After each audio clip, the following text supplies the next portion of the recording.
Hello everyone, welcome back to my channel. ഈ അടുത്തിടെ നമ്മളുടെ ചില വാർത്താ മാധ്യമങ്ങളിലൂടെ നമ്മൾ കേട്ടിട്ടുണ്ടാകും നമ്മളുടെ കേരളത്തിൽ ഒരാൾ അനോറെക്സിയ നെർവോസ എന്ന അസുഖം ബാധിച്ച് മരിച്ചിരിക്കുന്നു. എന്താണ് ഈ അനോറെക്സിയ നെർവോസ എന്ന് നമുക്ക് നോക്കാം. അനോറെക്സിയ എന്ന വാക്ക് രണ്ട് ഗ്രീക്ക് വേർഡ്സ് ചേർന്നാണ് ഉണ്ടായിരിക്കുന്നത്. ആൻ എന്നാൽ വിത്തൗട്ട് എന്നും ഓറെക്സിസ് എന്നാൽ ആപ്പിറ്റൈറ്റ്. അതായത് അനോറെക്സിയ എന്ന് പറഞ്ഞാൽ lack of desire to eat, അല്ലെങ്കിൽ ഭക്ഷണം കഴിക്കാനുള്ള ഒരു ഇൻട്രസ്റ്റ് ഇല്ലായ്മ എന്നാണ് ആ വാക്കിന്റെ അർത്ഥം.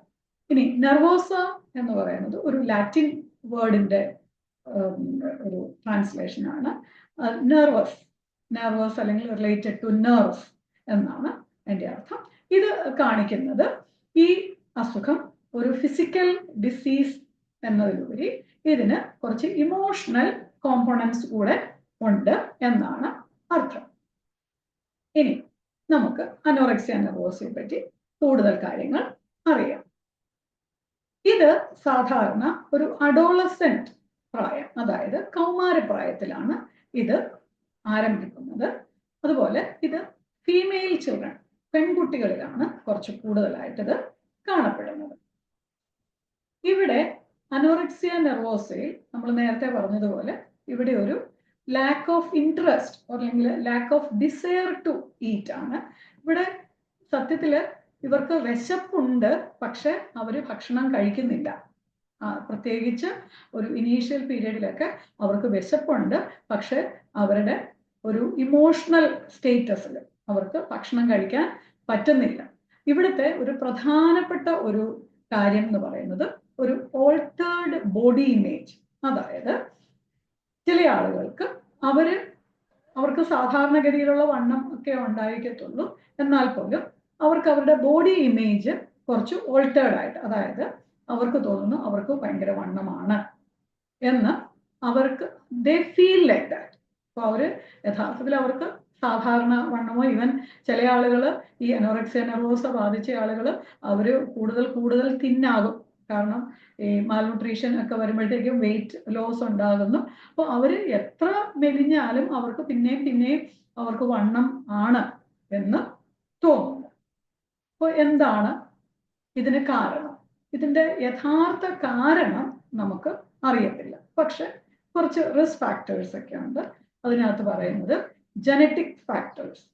ചില ആളുകൾക്ക് ഫാമിലിയിൽ ഉള്ള ചില, അല്ലെങ്കിൽ ജനറ്റിക്കലി ഉള്ള ചില പ്രശ്നങ്ങൾ കൊണ്ട്, അതുപോലെ തന്നെ ഈ അനോറെക്സിയ നെർവോസ ഉള്ള ആളുകളിൽ ഡിപ്രഷൻ ഒരു കോമൺ ആയിട്ട് കാണപ്പെടുന്നുണ്ട്. ഇത് രണ്ടു തരത്തിലും ഉണ്ടാകാം.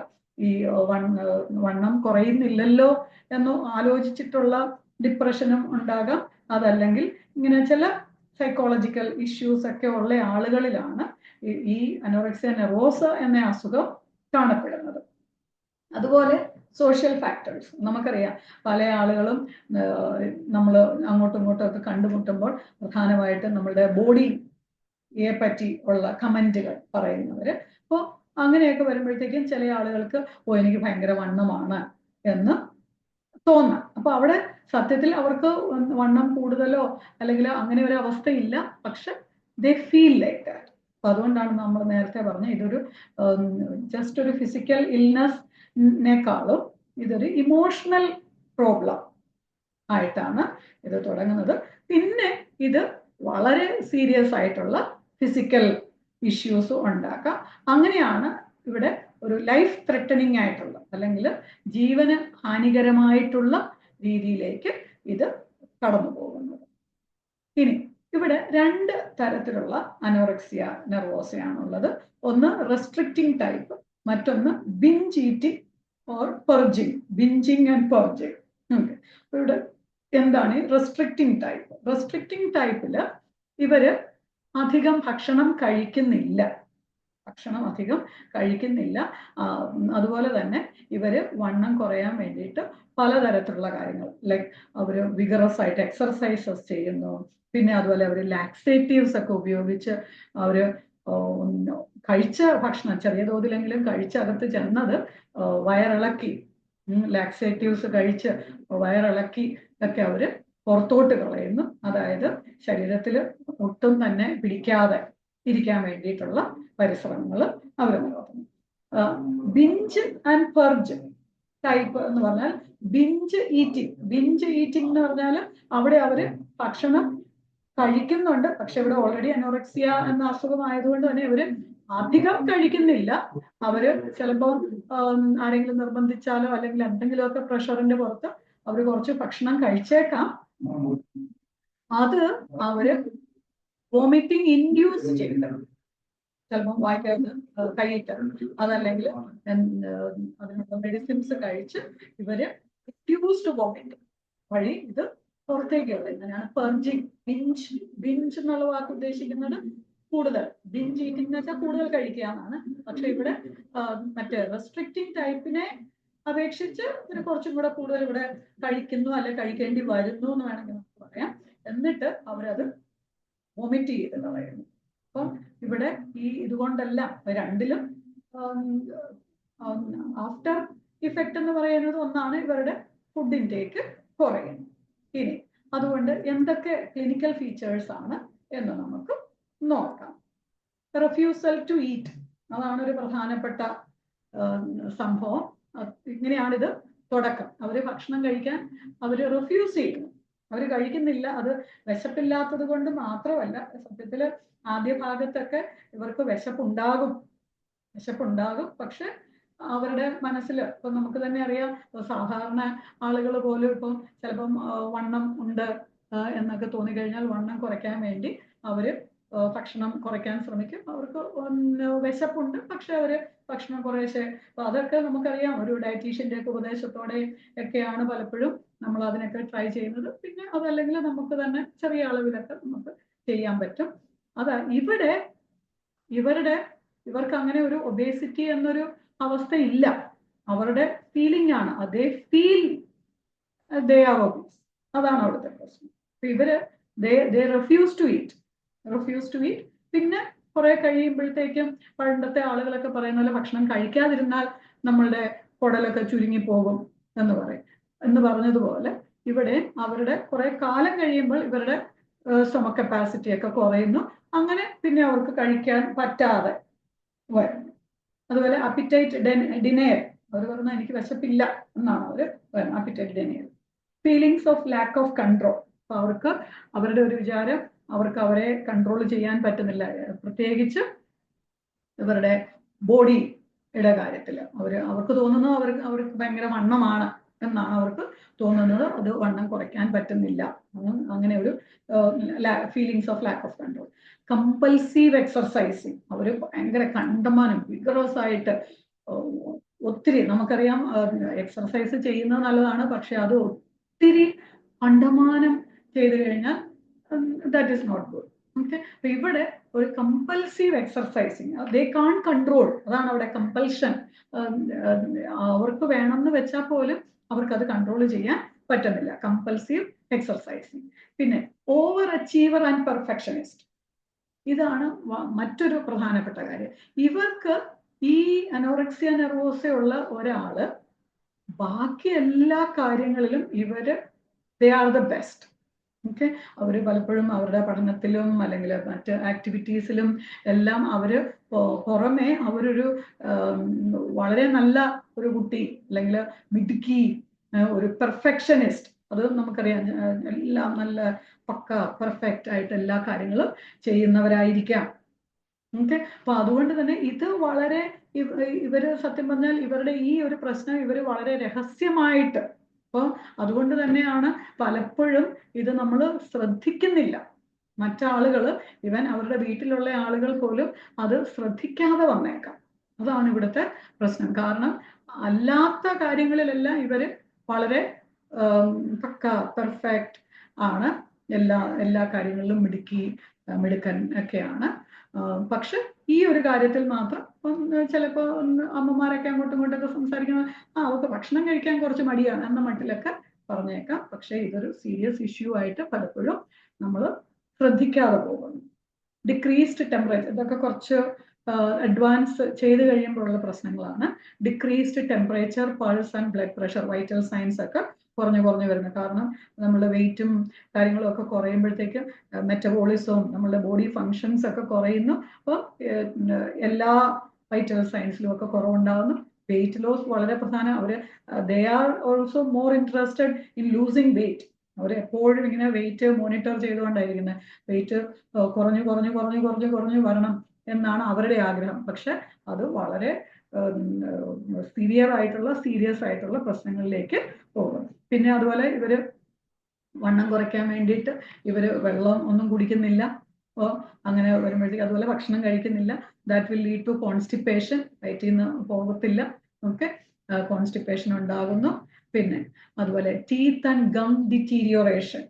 ഇവിടെ വീണ്ടും നമ്മൾക്ക് ആവശ്യമുള്ള വൈറ്റമിൻസ്, മിനറൽസ് ഒക്കെ കിട്ടാതെ വരുമ്പോൾ, കാൽഷ്യം ഒക്കെ കിട്ടാതെ വരുമ്പോൾ നമ്മുടെ പല്ലിനെ ഒക്കെ അഫക്റ്റ് ചെയ്യാം. അപ്പോൾ അത് ടീത്ത് ആൻഡ് ഗം ഡിറ്റീരിയോറേഷൻ ഉണ്ടാകുന്നു. ഈസോഫേജിയൽ വേരിസസ് ഉണ്ടാകുന്നു. പിന്നെ അതുപോലെ ഈ teeth and gum deterioration and oesophageal varices എന്ന് പറഞ്ഞാൽ നമുക്കറിയാം ഈസോഫേജിയൽ വെയിൻസ് ഡയലേറ്റഡ് ആകുന്നതിനെയാണ് ഈസോഫേജിയൽ വേരിസസ് എന്ന് പറയുന്നത്. ഇതിന്റെ ഒരു കാരണം എന്ന് പറയുന്നത് ഈ ഇൻഡ്യൂസ്ഡ് വൊമിറ്റിംഗ് ആണ്. ഇൻഡ്യൂസ്ഡ് വൊമിറ്റിംഗ് കൊണ്ട് പല്ല് ഒക്കെ, കാരണം നമ്മളുടെ വൊമിറ്റിങ്ങിൽ സംഭവിക്കുന്നത് നമ്മളുടെ ഗ്യാസ്ട്രിക് കോണ്ടൻസ്, അതായത് സ്റ്റൊമക്കിലുള്ള ഹൈഡ്രോക്ലോറിക് ആസിഡ് ഒക്കെയാണ് മെയിനായിട്ട് പുറത്തേക്ക് വരുന്നത്. അപ്പൊ അത് നമ്മളുടെ പല്ലിനെയൊക്കെ കേടാക്കുന്നു. ടീത്ത് ഡിറ്റീരിയോറേഷൻ. അതുപോലെ ഈസോഫേജിയൽ വേരിസസ്, ഈസോഫാഗിയൽ ഇൻഫ്ലമേഷൻ, ഈസോഫാഗൈറ്റിസ് ഒക്കെ ഉണ്ടാകുക. ഈസോഫാഗസ് എല്ലാം ഭയങ്കരമായിട്ട് ഈ ആസിഡ് ആയിട്ടുള്ള എക്സ്പോഷർ വന്നിട്ട് ഇൻഫ്ലെയിംഡ് ഒക്കെ ആകാം. പിന്നെ ഇലക്ട്രോലൈറ്റ് ഇംബാലൻസസ്, ഭക്ഷണം കഴിക്കാതിരിക്കുമ്പോൾ, ഭക്ഷണവും വെള്ളവും ഒക്കെ ആവശ്യത്തിന് കഴിക്കാതിരിക്കുമ്പോൾ നമുക്കറിയാം സോഡിയവും പൊട്ടാസ്യവും അങ്ങനെയുള്ള എല്ലാ ഇലക്ട്രോലൈറ്റ്സും കുറഞ്ഞു പോകാം. അതുപോലെ ഡ്രൈ സ്കെയിലി സ്കിൻ ഡീഹൈഡ്രേഷന്റെ ലക്ഷണമാണ്. Presence of lanugo on extremities. Lanugo നിങ്ങൾ കേട്ടിട്ടുണ്ടായിരിക്കും. ഈ ന്യൂ ബോൺസിലൊക്കെ ശരീരത്തിൽ കാണുന്ന ഒരു ഫൈൻ ഹെയർ ആണ് ലാനുഗോ. ഇതും ഒക്കെ ഈ ഒരു മാൽന്യൂട്രീഷന്റെ ഭാഗമായിട്ട് ഉണ്ടാകുന്നതാണ്. സ്ലീപ്പ് ഡിസ്റ്റർബൻസസ്, അവർക്ക് അത് കുറച്ച് സൈക്കോളജിക്കൽ, പിന്നെ അതുപോലെ വിശപ്പും ഒക്കെ ഉള്ളത് കൊണ്ട് ഒക്കെ സ്ലീപ്പ് ഡിസ്റ്റർബൻസസ്. ഇപ്പോൾ നമുക്കറിയാം നമ്മളുടെ ഭക്ഷണവും ഒക്കെ കൃത്യമായിട്ടൊക്കെ കിട്ടിയില്ലെങ്കിൽ നമ്മളുടെ whole body will be affected. ഇനി അതുപോലെ ഹോർമോൺ ഡെഫിഷ്യൻസീസ്. ഫീമെയിൽസിലാണെങ്കിൽ ഈസ്ട്രോജൻ, മെയിൽസിലാണെങ്കിൽ ടെസ്റ്റോസ്റ്റിറോൺ, അതുപോലെ T3 T4 നമ്മളുടെ തൈറോയ്ഡ് ഹോർമോൺസ് ഒക്കെ കുറഞ്ഞു പോകുന്നു. ഗ്രോത്ത് ആൻഡ് ഡെവലപ്മെന്റിനെ സഹായിക്കുന്ന, മെറ്റബോളിസത്തിന് ഒക്കെ സഹായിക്കുന്ന തൈറോയ്ഡ് ഹോർമോൺസിന്റെ അളവൊക്കെ കുറഞ്ഞു പോകുന്നു. അതുപോലെ അമെനോറിയ, ആബ്സെൻസ് ഓഫ് മെൻസ്ട്രുവേഷൻ, അത് സാധാരണ ഗതിയിൽ ഒരു 3 മാസത്തിലധികം പീരിയഡ്സ് ആബ്സെന്റ് ആണെങ്കിൽ നമ്മൾ പറയും അമെനോറിയ എന്ന് പറയും. അതുപോലെ cyanosis, bluish discolouration of the skin and mucous membrane, cyanosis, numbness of extremities, ഒക്കെ നമ്മളുടെ ഈ മാൽന്യൂട്രീഷന്റെ ഭാഗമായിട്ടാണ് ഉണ്ടാകുന്നത്. പിന്നെ മാൽന്യൂട്രീഷൻ മാത്രമല്ല, മാൽന്യൂട്രീഷൻ ഉണ്ടാകുമ്പോഴത്തേക്കും നമ്മുടെ അയണിന്റെ കുറവുണ്ടാകുന്നു, ഹീമോഗ്ലോബിൻ ന്റെ കുറവുണ്ടാകുന്നു, HB അതുപോലെ WBC ഒക്കെ കുറയുന്നു, അനീമിയ ഉണ്ടാകാം, ബോൺ ഡീജനറേഷൻ, ബോണിലേക്കൊക്കെ വേണ്ട കാൽഷ്യം ഒന്നും കിട്ടാതെ ബോൺ ഡീജനറേഷൻ. അതുപോലെ ഇവർക്ക് ഡിപ്രഷൻ വളരെ കോമൺ ആയിട്ട് കാണാറുണ്ട്. ഇനി എന്തൊക്കെയാണ് ഇവരുടെ കോംപ്ലിക്കേഷൻസ്? കോംപ്ലിക്കേഷൻസ് നമ്മളിപ്പോൾ തന്നെ കുറെയെല്ലാം ഡിസ്കസ് ചെയ്ത് കഴിഞ്ഞു. മാൽന്യൂട്രീഷൻ, ഡീഹൈഡ്രേഷൻ, അനീമിയ, അരിത്മിയാസ് ഒക്കെ ഉണ്ടാകും. അരിത്മിയാസ് എന്ന് വെച്ചാൽ ഹാർട്ടിന്റെ റിതംസ്, അത് പ്രധാനമായിട്ടും നമ്മുടെ ഇലക്ട്രോലൈറ്റ്സിന്റെ കുറവ് കൊണ്ടും അതുപോലെ ഡീഹൈഡ്രേഷൻ കൊണ്ടും ഒക്കെ അരിത്മിയാസ് ഉണ്ടാകാം. അതുപോലെ mitral valve prolapse. Mitral valve എന്ന് പറയുന്നത് നമ്മളുടെ ലെഫ്റ്റ് എട്രിയോ വെൻട്രിക്കുലാർ വാൽവാണ്, അതിന് പ്രൊലാപ്സ് ഉണ്ടാകുന്നു. അതുപോലെ ഹാർട്ട് ഫെയിലിയർ, പലപ്പോഴും ഇതാണ് പെട്ടെന്ന് ഒരു സഡൻ ഡെത്ത് ഒക്കെ ഉണ്ടാകാം. ഇതിന് കാരണം ഈ സ്റ്റാർവേഷൻ കൊണ്ടും അതുപോലെ മാൽന്യൂട്രീഷൻ, ഡീഹൈഡ്രേഷൻ ഒക്കെ കൊണ്ടും, പിന്നെ അതുപോലെ ഹാർട്ട് ഫെയിലിയർ, ഹാർട്ട് ചിലപ്പോൾ സഡൻ ആയിട്ട് സ്റ്റോപ്പ് ആയി പോയെന്നിരിക്കാം. ഓക്കെ, പിന്നെ ഓസ്റ്റിയോപോറോസിസ് നമ്മൾ ഓൾറെഡി പറഞ്ഞു, സീഷേഴ്സ് ഒക്കെ ഉണ്ടാകാം, വീണ്ടും ഇലക്ട്രോലൈറ്റ് ഇംബാലൻസസ് കൊണ്ട്. പിന്നെ അതുകൂടാതെ മറ്റൊരു പ്രധാനപ്പെട്ട കാരണം എന്ന് പറയുന്നത് ഇവര് ഈ ബോഡി ഇമേജ് മെയിൻറ്റെയിൻ ചെയ്യാൻ വേണ്ടി ഇവർ പരമാവധി പരിശ്രമിക്കുന്നു, എന്നിട്ട് സാധിക്കുന്നില്ല. ഇവര് ഡിപ്രഷനിലേക്ക് പോകുന്നു, and they can even commit suicide. അപ്പോൾ അതും ഒരു കോംപ്ലിക്കേഷൻ ആയിട്ട് വരാറുണ്ട്. ഇനി ഇതിനെ നമുക്ക് എങ്ങനെ ട്രീറ്റ് ചെയ്യാം? ഏറ്റവും പ്രധാനപ്പെട്ട കാര്യം ഏർലി ഐഡന്റിഫിക്കേഷൻ. ഓക്കെ, അപ്പോൾ അവിടെ നമ്മൾ എപ്പോഴും പ്രത്യേകിച്ച് ഇതിനെ നമ്മൾ പറയുന്നത് ഒരു ഫാമിലി തെറപ്പി ആണ് പ്രധാനമായിട്ട് ഇതിൻ്റെ ഒരു ട്രീറ്റ്മെന്റ് ആയിട്ട്. കാരണം ഇതിന് പ്രത്യേകിച്ച് ഒരു മരുന്ന് ഇല്ല, മെഡിക്കൽ മാനേജ്മെന്റ് ഇല്ല. ഓക്കെ, ഒരു മരുന്ന് കൊടുത്ത് ഈ അസുഖം ഭേദമാക്കാൻ പറ്റത്തില്ല. പിന്നെ നമ്മൾ ചെയ്യുന്നത് സൈക്കോതെറപ്പി, പ്രത്യേകിച്ച് ഫാമിലി തെറപ്പി. കാരണം നമ്മുടെ വീടുകളിലൊക്കെ ഇപ്പം വളരെ പിള്ളേരുടെയൊക്കെ എണ്ണമൊക്കെ കുറവാണ്. അപ്പൊ അതുകൊണ്ട് ഒരു ക്ലോസ് മോണിറ്ററിങ്, അങ്ങോട്ടും ഒരു ശ്രദ്ധയും അങ്ങോട്ടും ഒരു കമ്മ്യൂണിക്കേഷനും ഒക്കെ വളരെ ഇമ്പോർട്ടൻ്റ് ആണ്. പിന്നെ അതുപോലെ അപ്പോൾ അതാണ് ഇത് ഏർലി ഐഡന്റിഫിക്കേഷന് വേണ്ടിയിട്ടാണ് ഈ സൈക്കോതെറപ്പി, ഫാമിലി തെറപ്പിയൊക്കെ പ്രധാനം. പിന്നെ ഇനി വൺസ് ഇത് ഇങ്ങനെ ഒരു അസുഖം ഉണ്ട് എന്ന് ഡയഗ്നോസ് ചെയ്ത് കഴിഞ്ഞാൽ ഈ മാൽന്യൂട്രീഷൻ, ഡീഹൈഡ്രേഷൻ, പിന്നെ അത് പോലെയുള്ള മറ്റ് എല്ലാ മെഡിക്കൽ കണ്ടീഷൻസും നമ്മൾ ട്രീറ്റ് ചെയ്യുക. അപ്പോൾ അങ്ങനെ നമ്മളിത് ഏർലി ഐഡന്റിഫൈ ചെയ്താൽ തന്നെ നമുക്ക് ഒരു അളവ് വരെ നമുക്കിതിനെ ട്രീറ്റ് ചെയ്ത് നമുക്ക് മാനേജ് ചെയ്യാൻ പറ്റും. ഓക്കെ, അപ്പോൾ അതാണ് ഇവിടെ. പിന്നെ അതുപോലെ regular follow up check-ups are very important. Okay, അപ്പോൾ ഈ അനോറെക്സിയ നെർവോസയെ പറ്റി നിങ്ങൾക്ക് മനസ്സിലായി എന്ന് ഞാൻ വിചാരിക്കുന്നു. നിങ്ങൾക്ക് എന്തെങ്കിലും സംശയങ്ങളോ അല്ലെങ്കിൽ വേറെ എന്തെങ്കിലും ടോപ്പിക്സ് നിങ്ങൾക്ക് അറിയാൻ ആഗ്രഹമുള്ള ടോപ്പിക്സ് ഒക്കെ ഉണ്ടെങ്കിൽ നിങ്ങൾ കമൻറ്റ് ബോക്സിൽ കമൻറ്റ് ചെയ്താൽ തീർച്ചയായിട്ടും ടോപ്പിക്സ് ചെയ്യുന്നതായിരിക്കും.